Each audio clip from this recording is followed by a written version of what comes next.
Jede Generation muss einmal einen Krieg mitgemacht haben. Stopp! Der Führer zittert nicht. Diese Aufnahmen wird das Volk niemals zu sehen bekommen. It was always like two kinds of film, like Holocaust film or Nazi film. And for the first time, and I was really thankful that he made this, he merged it together. Sometimes the audience is a bit exhausted, but I don't think the subject is. Euer Vater wird mit seiner Rede in die Geschichte eingehen. Das Radikalste ist gerade radikal und das Totalste gerade total genug.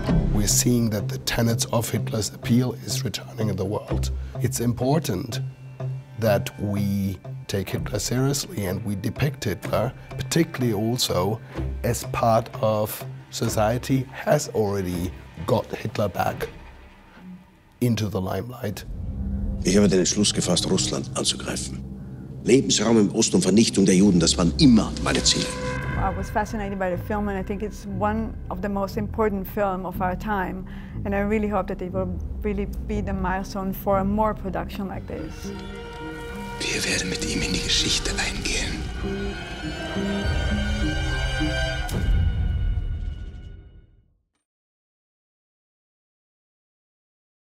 Good morning and welcome to the third and final panel of our discussion behind the film of Hitler and Goebbels, which is called Goebbels and the Führer. And we have a panel now talking about how Hitler is depicted in film and popular culture. A really interesting panel, I think, to round up the discussions today. So this is called How to Depict Hitler Responsibly. A very interesting question, I think, and which this film does, I think, brilliantly.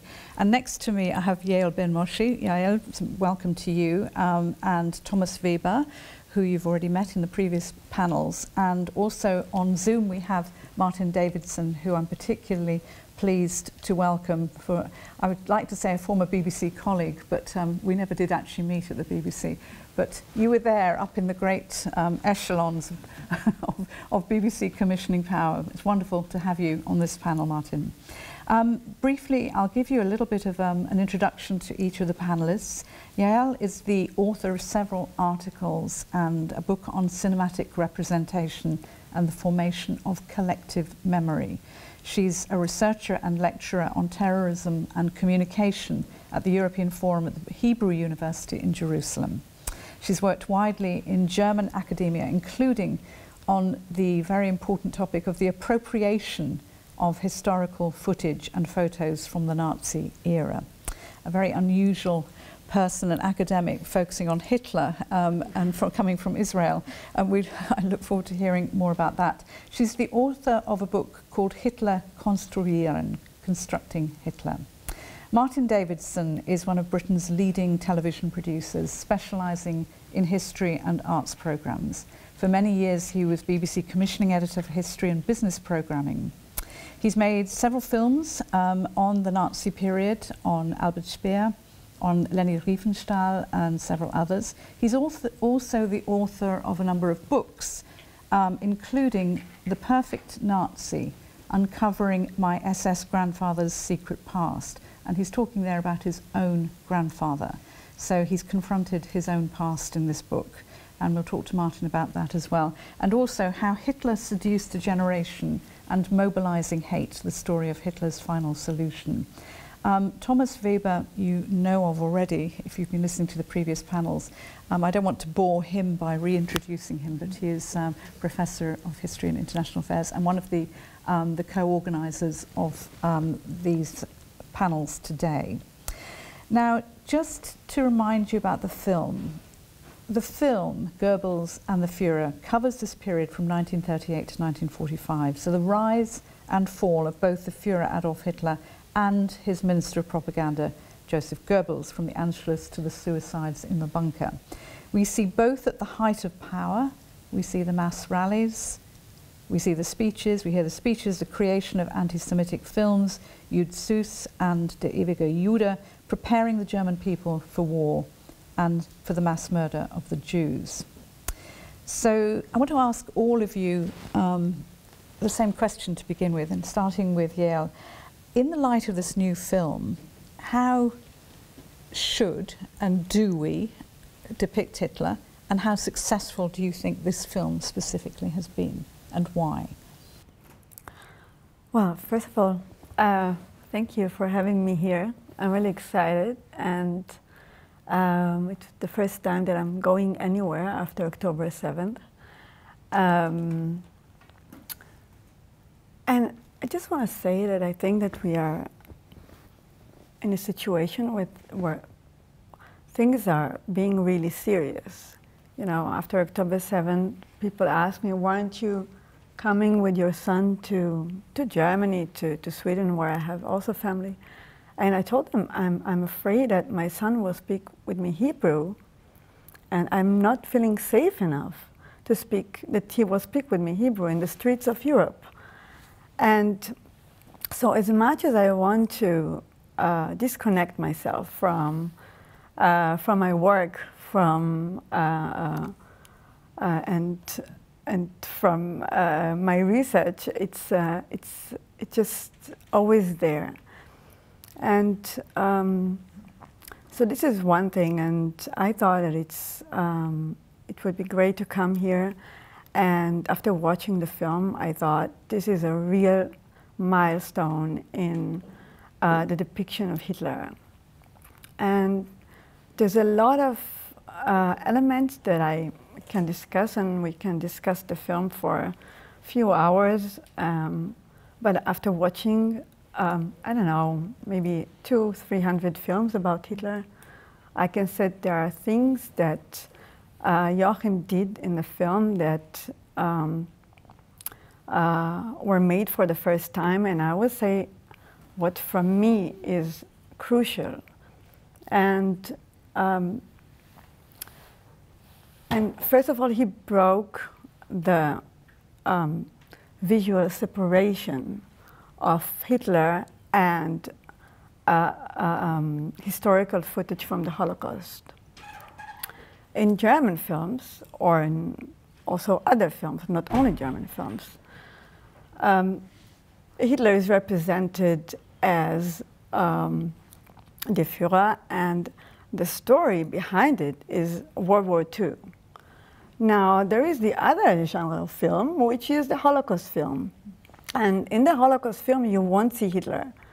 Maybe you will see a few of the Nazi allied, but it was always like two kinds of film, like Holocaust film or Nazi films.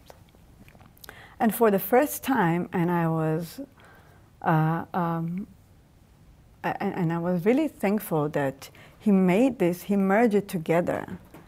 And I think this is also, he broke some, with that, he broke, I would say, the spell of this fascinating fascism that we see all the time.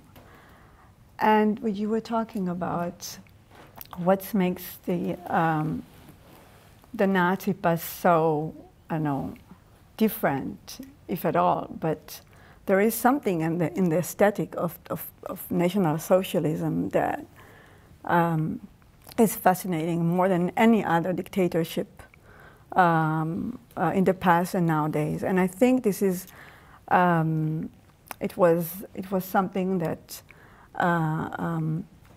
he broke the spell by using and bringing in also documentaries from the Holocaust. And one more thing that I want to say, that not like any other film, he put it in the right context. You know, I was, one of the footage that I'm doing research about is Bromberg. I was there in last September in Bydgoszcz, Bromberg. I was looking for the location that this execution took place, and with my German colleague, I must say, from Potsdam, from the Babelsberg University. And I was just fascinated to see I think for the first time, that someone take this footage and really use it right, bring it in the right context, specify where it was, where the event that we see that happened. So I thought it great, and it was not the only footage. It was that you put in the right context. It's what every footage in the film, and you cannot see that in any film that were made. And we have in our research a bit more than 600 films that contain Hitler in it in all kinds of ways. And so I'm really grateful for what you did in this film. It's great. I think Joachim Lang, the director, will be very pleased to hear that. But also for you particularly, it is a very difficult time to be talking about this film. And I was wondering whether you thought that this distinction that you made just now between films about Hitler and films about the Holocaust, whether in Israel it is also incredibly difficult to watch films about Hitler. I remember I was writing a colleague of mine, you know, Ofer Ashkenazi, and I was wondering about the representation of Hitler in Israel. And one of the footage that we're dealing with, it's the 7:55 newsreel that the ceremony in the Reich Chancellery, the garden of the Reich Chancellery.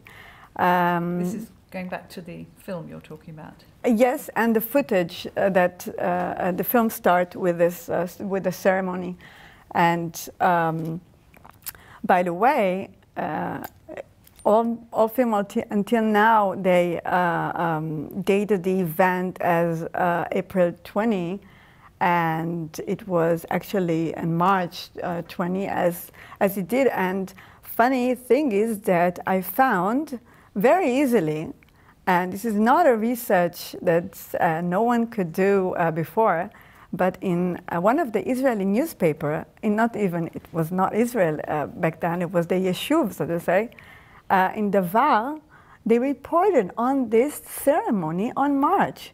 So actually, I mean, it was already, I mean, it was a famous event, but until now, films dated the event April 20 and not March 20, and you can find it in the newspaper back then. So I asked Ofer about this scene, and I told him, is there a research about it? I don't want to write about this research without knowing who already wrote about this subject in Israel, and if the scene was integrated in one of the Israeli films that was made. And he told me, no, it was not even marginalized or something. It was just never there. We don't deal with Hitler. I mean, in Israeli culture, he doesn't play a role, I would say. And I also saw the reaction after writing the book in German here about Hitler, coming back to Israel, and people ask me, so is it about the Holocaust? And I said, no, it's about Hitler. Oh, okay, why? And I thought, okay, no one is interested in Hitler here. And it's, I have to say that it's, because it was never what was important in the history of the Third Reich. The whole system, and Hitler is, I don't know, it was, I would say, there is also something that I think very sensitive about it, and this is also why he's not playing a major role. That's possibly the same in Germany as well. You know, that don't touch the monster. We'd rather not even confront the fact that he existed. I'd like to bring in Martin Davidson here, because in Britain, unfortunately, we are particularly obsessed with Hitler, and we have made many films. I mean, you mentioned 600. I'm sure that we've probably made a lot of them. Martin, can you talk about the context, if you like, of the program making and?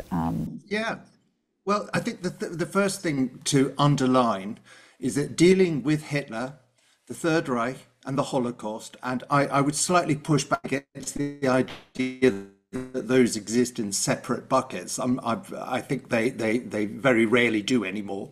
I think we see the corollaries between them and we represent that in films. But the issue that you have to underline when we talk about the ethics of depicting Hitler, it's a very real question. It doesn't obtain, when you say, I'm making a film about Stalin or Chairman Mao or Idi Amin, nobody then instantly asks you, but, oh, you know, careful, how are you going to approach it? So Hitler feels like he belongs to a separate case. And there's a very particular and obvious reason for that, which is if you belittle Hitler, you belittle his victims.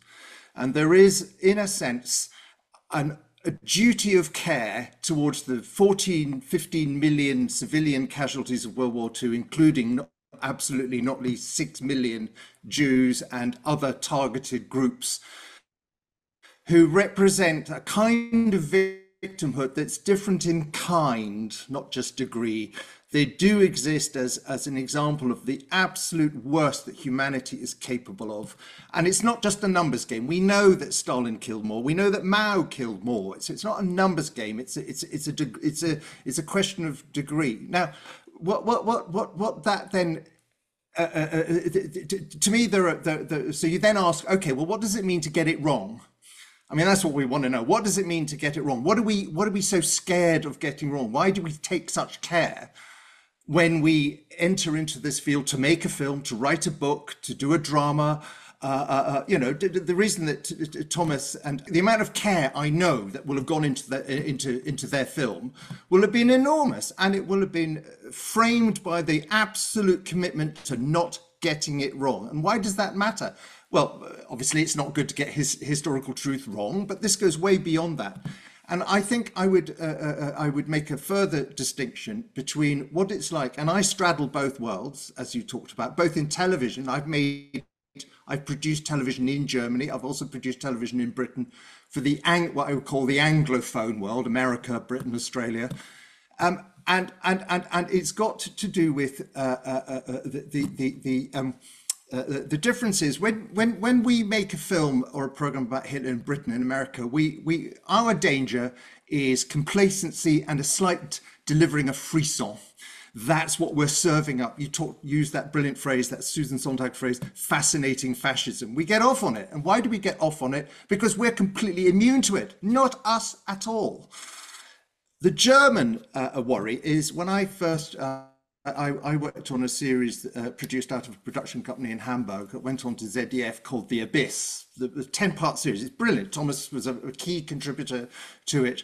And the first thing the executive producer told me, he invited me to work on it. Two things he said to me. First of all, it's really important that we get somebody who isn't German. I mean, okay, I'm half German, but not primarily German, to make the two Holocaust films, because we want to make absolutely sure that we apply a perspective to this subject that cannot be accused of being special pleading. And the second thing he said to me is the absolute danger we face as German filmmakers is to relativize it, to normalize it.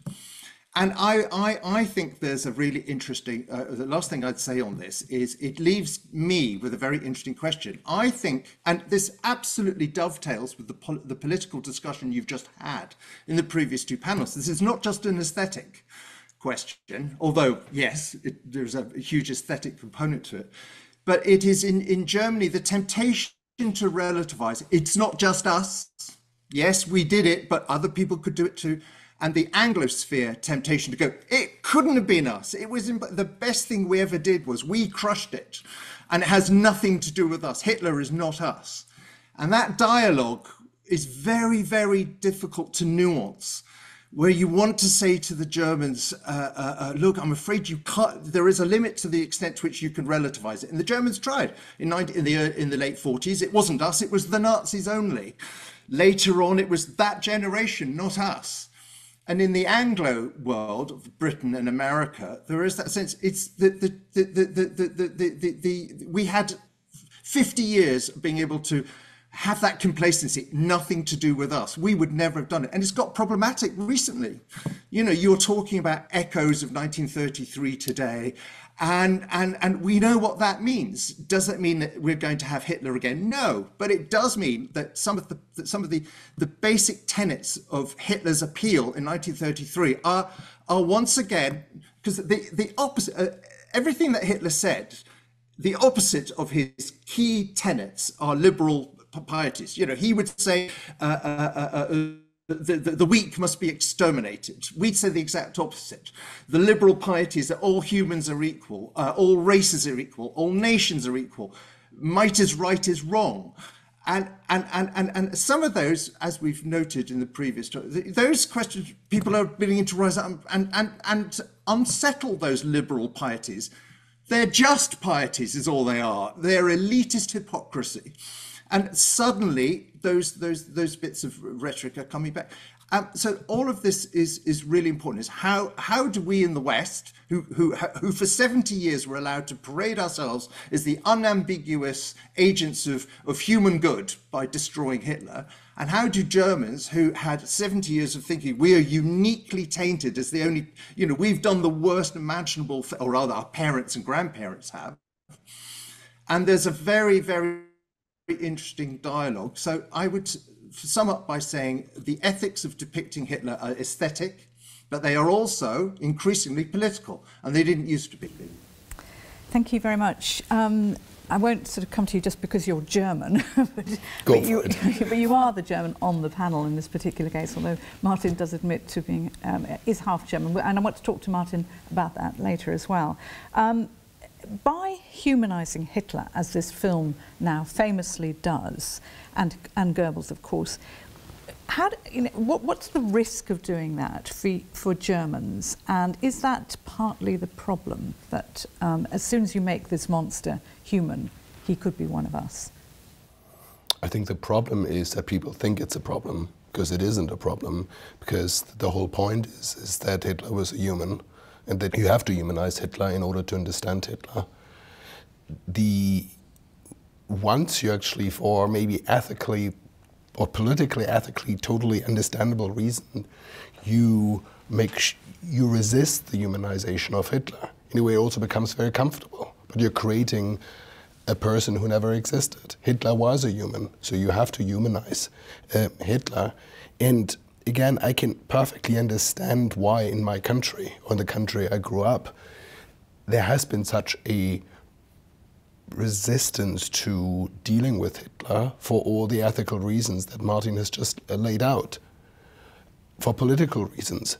But at the same time, now that we, as Martin said, we're seeing that the tenets of Hitler's appeal is returning in the world.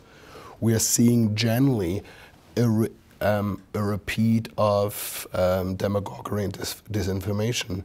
It's important that we take Hitler seriously and we depict Hitler, particularly also as part of society has already got Hitler back into the limelight.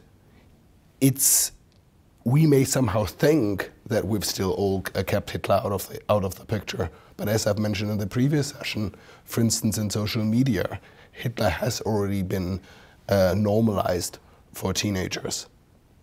And so therefore we actually have to do something against that. And I also think that something has really been changing in German society, and I think there's generally now a great interest and openness in doing that. In a way, it's a kind of the last holdout.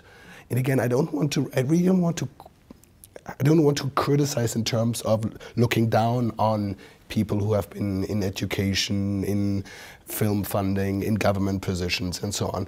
They have done all this for ethically admirable reasons.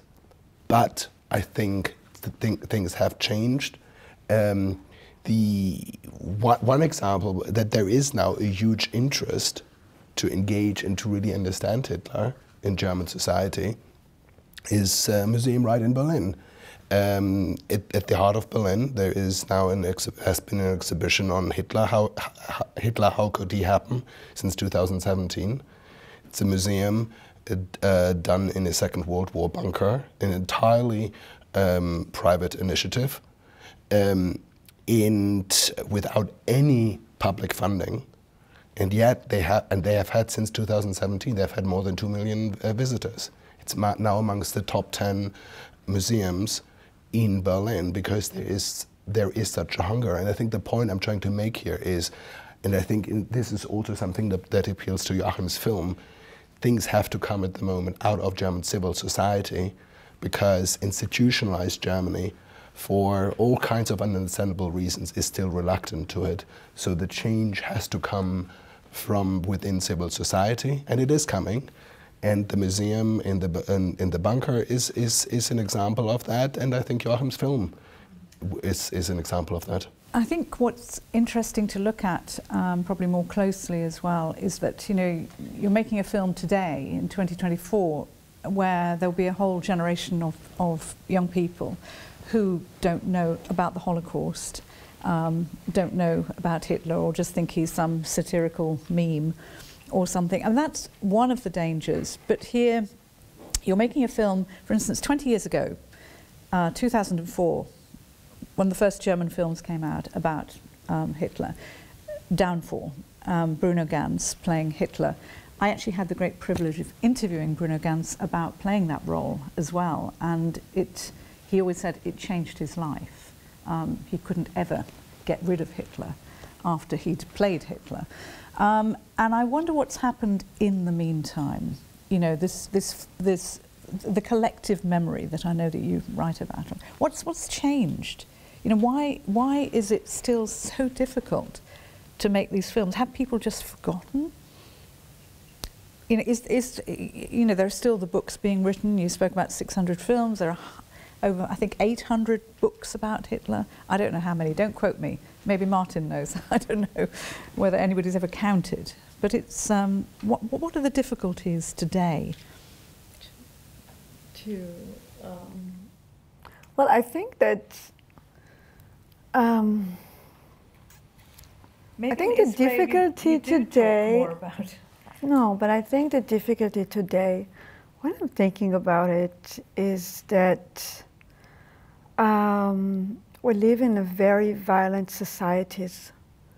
And when I look at what we watch for fun every day, what my son is watching for fun, and I'm really trying to limit him when it comes to screen time, really. And I'm kind of shocked. What become entertainment, even on YouTube Kids, this is not for kids. And I'm wondering if when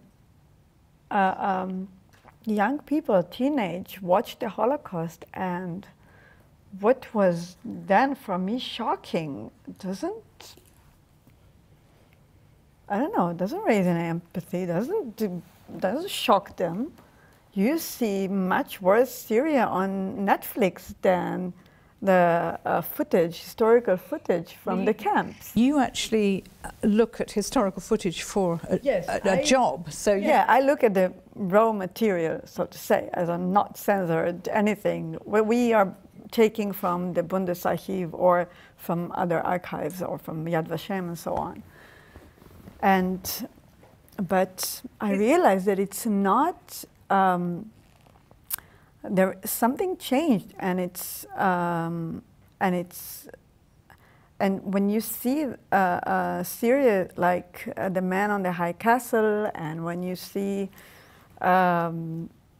such depictions, so where it's actually so attractive and even not that violent as other entertaining Syria on Netflix. So how can you talk, or how can you explain national socialism or fascism as something that is wrong, that is ruining the structure of the country, but also the structure of the family, and how it's take over you in a way that will bring some kind of a negative thought about it. I'm trying to understand, but I feel like this generation, or the generation on the last 20 years, like it's has changed, and and they have a very different state of mind from what I've known, or the way I grew up, and what was the images or the thoughts or the memory that I have from history, and how it was reconstructed through the media for many years. And now I feel like we cannot communicate on the same level. We need to find ways to communicate it. And on social media, it's getting worse. I mean, everything is a joke, and everything is not serious. And you can, and we were starting talking about October 7th, and you can really deny everything that happens so easily. And it was... I mean, images are also being distorted or cut around, faked. Yeah, even if you film it. Look how in January, already in 19th of January, Hamas was published.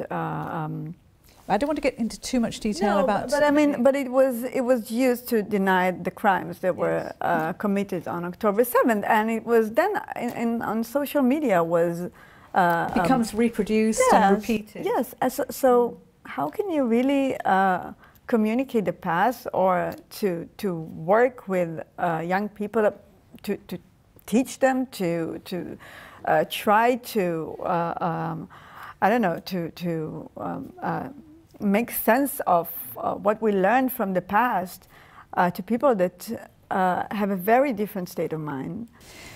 Martin, if I can talk to you about how the depiction of Hitler and Nazis has changed in popular culture, and whether you see that in Britain as well, this kind of inertia or lack of interest. I mean, there is still every single week, probably every single day, there'll be a documentary about Hitler somewhere on British television. Well, there's two. I absolutely hear what you're asking, and I think there's a number of answers to it. But the first is actually there's two things that are always overstated. One is the extent to which this is a taboo subject in Germany and on the German media. It just isn't. I mean, ZDF produced as many documentaries on this subject as consecutively, the Nazi sausage machine is as up and running in German media as it is in British. And the second overstatement is that Hitler is still the great ratings driver in the West. It isn't. It hasn't been for 30 years. Actually, there used to be the joke that the History Channel in America was called the Hitler Channel. That was in the 90s. So actually, the real issue for both audiences is oversaturation, bored of it. I mean, the extent to which. Now, I think that's a shame. And the reason I think it's a shame is because there is a mismatch. I think, and Thomas is definitely a leading figure in this, the historiography of the Third Reich and what it meant is astonishing. The books being published, the research being done, the archives being explored, the documentary footage being found, and the theoretical sophistication with which people, historians and other people are grappling with the Nazi legacy is superb. I mean, the scope for new and fresh perspectives on the Third Reich is astonishing, and television is struggling to keep up. I think we're 20 years behind. And that began with the great work done by Ian Kershaw in the 90s, the idea that how did Hitler operate? He operated by being able to mobilize his supporters who would outdo Hitler. The literature on this subject is superb. I mean, every year new books get published, and there's some of the best historians in the world. American, Polish, Russian, Israeli, French, British are producing works of singular quality. And I think the world of television is struggling to catch up, if I'm honest, even the world of drama. But that is fine. I think that the thing to bear in mind is the thing that separates Hitler as an object of curiosity is the questions his life and career and legacy trigger in us are so huge and imponderable. It's not just, again, if you're doing Stalin or Mao, it's a much more familiar, I mean, they're awful, awful, awful moments, and you have to explain the Russian Revolution or the Chinese Revolution, and there's lots of things you have to explain, but you don't feel you're grappling with something so fundamental to human nature that you do when you start tackling Hitler. First of all, you've got to understand, the first question anyone asks you is, who the hell was he? I mean, what is this person? And there are all these paradoxes about Hitler that make him even more weird and curious. He's nobody until he explodes on the scene. And this moment in the months, well, Thomas knows much more about this than me, but it seems that he comes out of nowhere. He is a nobody, a non-entity, and then suddenly he explodes, and it's that great Sebastian Haffner idea that between 1933 and 1941 he succeeds at everything he does. Before that he fails at everything, and after that he fails at everything. So you're obsessed with who is this man, and that is in the biography and the psychology. It begs a psychology. You want to grab what is going on inside this man's head, which you don't with Stalin or Mao. You just think they're just brutal operators. The second thing is the role of ideology. You think, God, then you grapple with that. He really meant what he said, and he didn't hide what he meant to say. He said it, never deviated from it. Again, Ian Kershaw, very good to go, these are idée fixe. Right from day one, there was going to be a reckoning with the Jews. Among millions of other things, there was going to be a reckoning, and Jewish lives were going to be made miserable, if not terminated one way or another. And you can see that from day one. And that was thinking, why? What is this obsession? Then there's the leadership, the question of leadership, and this very difficult question of charisma. You know, my colleague Lawrence Rees wrote a book about, you know, the idea that he held people and had a power over people that transcends simply people, whether they agreed with him or not. You know, we're all familiar, you know, the Goebbels plays on that. They build up the myth, Riefenstahl, Goebbels, Speer, the great set designers, and it's all speaking to the truth that Hitler has a grip over the imagination and motivation of the German people, well, not just the German people, others too.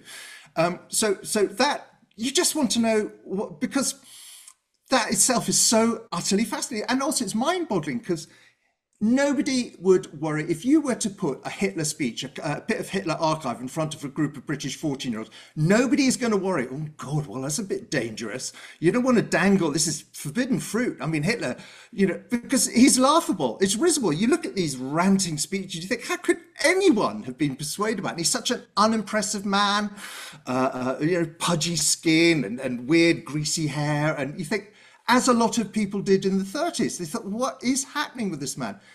My answer to that is it's not the charisma of Hitler, but particularly today.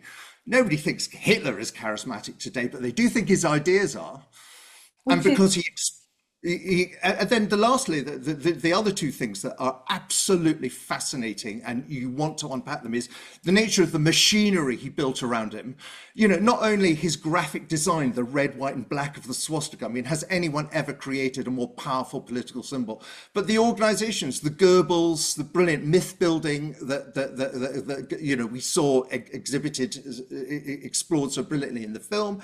But also the SS. I mean, if you're talking about the fascination of fascism, it's the SS, it's the black uniforms.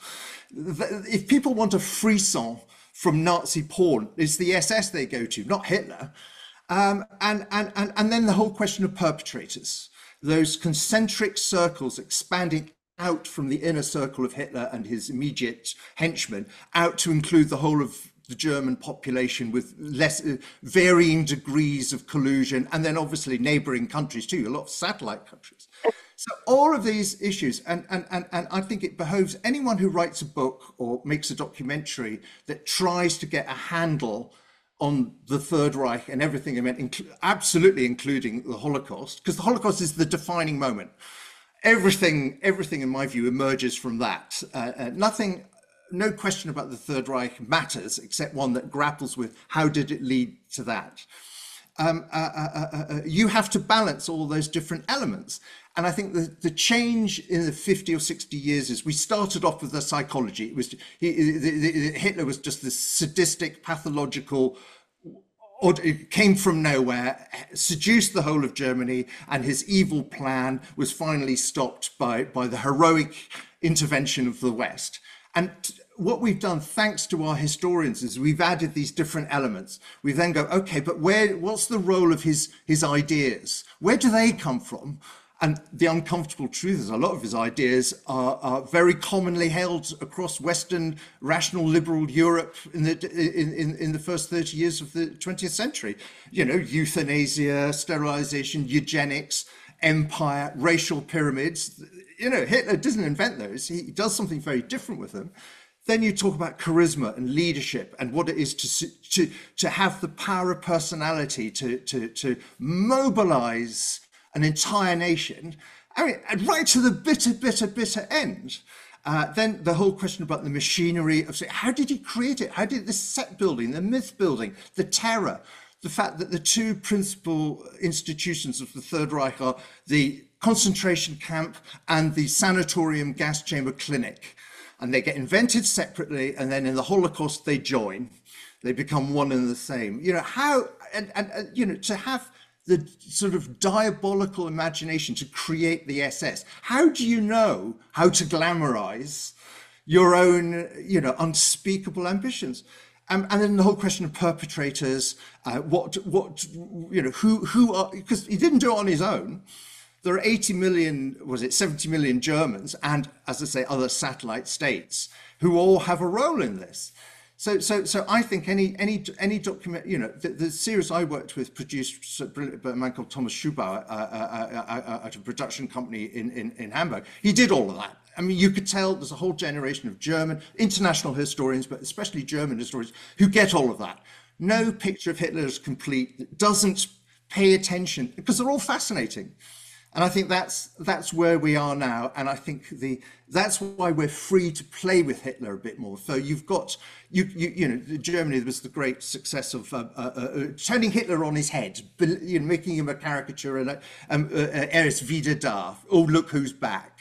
That German TV series that has Hitler waking up again, and he's a novel, wasn't it? Or Jojo Rabbit, where he's a nonsense caricature. You can do that because by now we've understood there's so much else going on. It's not just the personality. Thank you, Martin, so much. Very eloquent indeed. And in fact, I mean, you've all written about Hitler and you've all written about the Nazis. And I imagine, Thomas, you're going to be continuing to do so for many more decades to come, because there is still so much more to be said, isn't there? I mean, we've talked about the past and popular culture and how Hitler's been depicted. We've talked about, you know, particularly the perception in Israel and also collective memory in the Holocaust. But what's the next stage for media and film and books? You know, what else is there to say? I think there's actually quite a bit. I mean, I have for many years unsuccessfully tried to run away from Hitler. I don't think anybody will let you. But I think the problem is I mean, I agree with almost everything that Martin has just said. The one thing where I would disagree is that there's a lot of good work on Hitler. I really just don't think that is the case. You don't think there's enough good work done on Hitler? Yes. I think there is. I absolutely agree with Martin. You mean written, or historians, or films, or documentaries, or what? Everything, including the scholarship. I absolutely agree with Martin. The scholarship on the Third Reich in general, on the Holocaust, is amazing. There's new amazing books and articles every year. But the number of people who really deal with Hitler and who do not just take the last 5 books to write a 6th book on Hitler, or who put the name Hitler in the book title, even though the book is not about Hitler at all, if once you take all of that out, you actually have a very small number of people. And I would also say is that the majority, or pretty much all books, probably including my own, ultimately describe Hitler's radicalization rather than that they explain it. Weirdly, despite so many books, there's no books that I'm aware of that have tried to apply the insights of radicalization research from other from other disciplines to Adolf Hitler. There's also not just on Hitler, more broadly in extremism and radicalization research. There's been initially, yes, Martin was absolutely right, there was this focus all on psychopathology. And then people realized, well, actually maybe these guys were, in terms of psychopathology, not that unusual. But then we've kind of just left the inside of these people aside. And we have, in extremism's research, the focus is it attempts a third person, to take a third person perspective. But as the extremism researcher Rick Peel says, we really have got to go back to having a first person perspective to try to look at how these extremists look at the world, what are their ideas, what drives them, and how do they drive others. And I really don't think this has been done for Hitler. Yeah, you're still quite young. You've got lots of work ahead of you. What will you be focusing on in your work? Well, right now I'm working on the footage from the Holocaust, and there is so much information that is missing. And in films about National Socialism, it was used unresponsibly and not in the right context. And so what we're doing is we are checking the appropriation of this footage in all films about National Socialism, worldwide actually. And we're trying to come out with new information about this footage. For example, the footage from Bromberg. So we try to locate the exact places, but also to try to understand if what we see in the footage, the people that were arrested are Jews or Poles, because the Jews in Bromberg were secular, they weren't religious, so you cannot really identify if they were Poles or Jews. And but this footage is appropriated in so many films, and sometimes they're German, and sometimes they're Poles, and sometimes they are somewhere in Europe, these people, but no one talks about the origin of this footage, and this is what we're doing. And I can highly recommend an article that Yael wrote for the Times of Israel about the digitalization of historical footage, and particularly of the Holocaust, because there's a responsibility in how you use footage. And I would say that from the film that Joachim Lang has produced, it is a very responsible use and effective use of quite horrific footage in some ways. Yes, yes, and I think that when I was reading one of Guido Knopf's interviews in 2008, and he said, after producing so many films about Hitler, and he said that filmmakers are not obliged for any historical truth. They're making film for entertainment, and this is basically a feature film is a fictive Geschichte, a story. A fictitious story. Yes, and based on true event. But we are only obliged to entertain the audience, and I think it's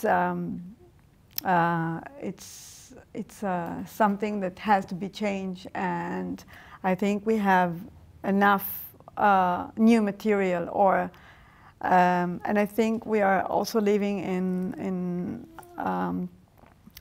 a world that people are not that naive, and we need to reflect more on what we see and what we and talk openly.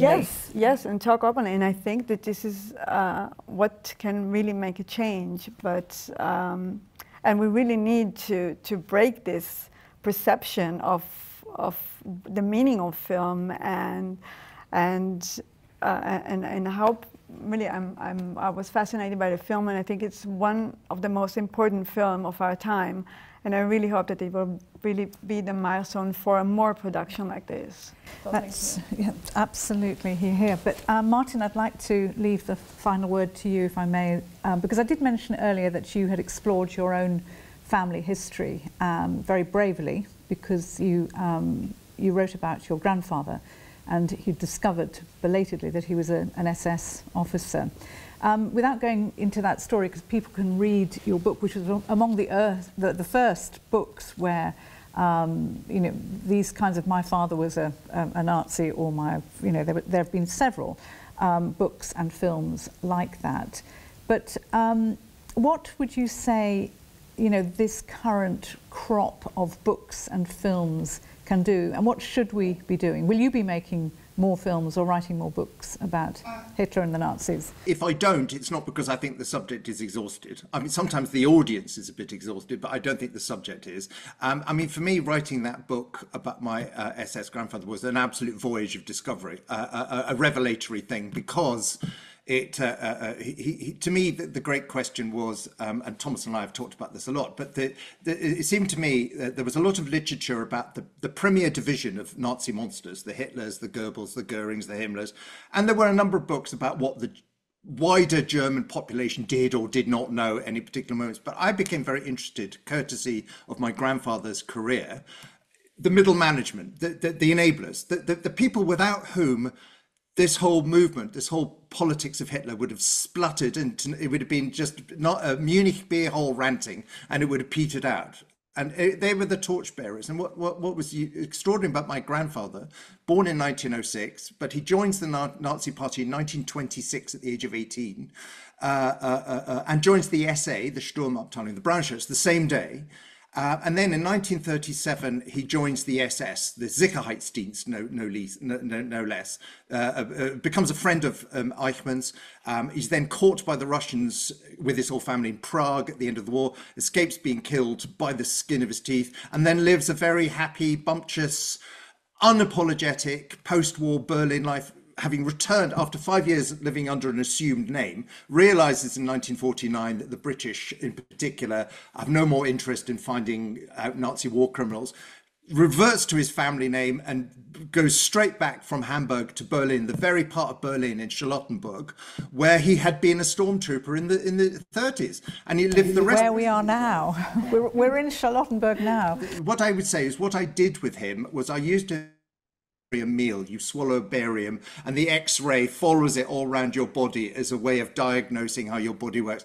What Bruno, that was his name, Bruno Lunkbein, what his career was for me was like a barium meal of a journey through the Nazi experience from its very earliest beginnings to its post-war aftermath, of somebody who combined total opportunism but also complete ideological conviction. But, you know, he was a middle ranking. He was a Hauptsturmführer, an SS captain. You know, to me, it was fascinating. Now, I agree with Thomas. The one thing that eluded me in writing this book, it was I tried to make an explanation, but as with a lot of these things, it's just easier to describe. People were kind enough to review the book well, but there were a significant number of reviewers who thought it just lacks that final, you know, what's going on in the man's head. And he died in 1992. I don't know. I didn't have any diaries or letters. I simply had documents, you know, documents that charted his career in snippets. And that remains the riddle of the Sphinx with all these people is, and the trouble is you can't get it after the war. A lot of the Germans were persuaded on documentaries to put their mind, you know, in 1997, 98, you know, they're in their 70s and 80s, still compos mentis enough, and they will go back to, oh, well, in 1930, 1920, you have to understand, we were all miserable and humiliated, and this man stood up and he spoke to us, and, you know, and they give you the boilerplate description of what it is now safe to say it was like to have Hitler enter your life and the Nazis enter your life, and it's very unilluminating. I don't find it, and I'm very interested by Thomas saying that this is a problem with scholarship about Hitler himself. That's extremely interesting. I didn't know that, hadn't appreciated that, but it's that final element of I mean, empathy is the wrong word, identification, which is, and I tried my best with my grandfather to construct a sort of a simulacrum for what must have been going on in his head. And the last thing I say, what was interesting was we couldn't find a German publisher for it. And the answer given to us was, well, the Germans, they're not interested in what a British person has to say. But also, I suspect it was the tone of voice. Because there are, as you say, there are a number of these books written, you know, my German grandfather, this, my German grandma, my family history, and they're all fascinating. But in Germany, the tone tends to be more in sorrow than in anger. It's a lesson about shared humanity. I decided I would take my grandfather at his word, and I would decide, he made about 12 major decisions in his life, each one of which had the result of pushing him deeper into collaboration and into seniority with the growing Third Reich as it evolved. He evolved in lockstep, and I made every one of his decisions completely open-eyed, completely deliberate, and completely self-satisfied.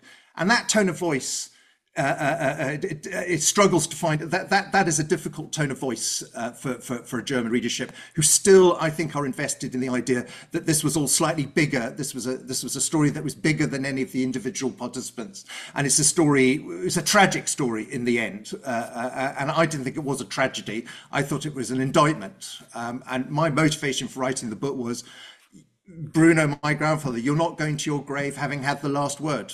He thought he'd got the last word, and his lack of repentance was obvious all through his life. And I said, "You're not having it. You're not having the last word. The next generation is." You have had the last word, Martin. We've given you the last word, and incredibly grateful to you as well for this very vigorous discussion, and to all of you who've been listening as well, to all the panels. Martin Davidson, thank you very much on Zoom, and to everyone here in Charlottenburg, to Thomas Weber and to Yael Ben Moshe, thank you very much. Also from speaking from a personal point of view as well, and professionally, which you've all done so eloquently. And I think our final thanks must go to Joachim Lang for making this film.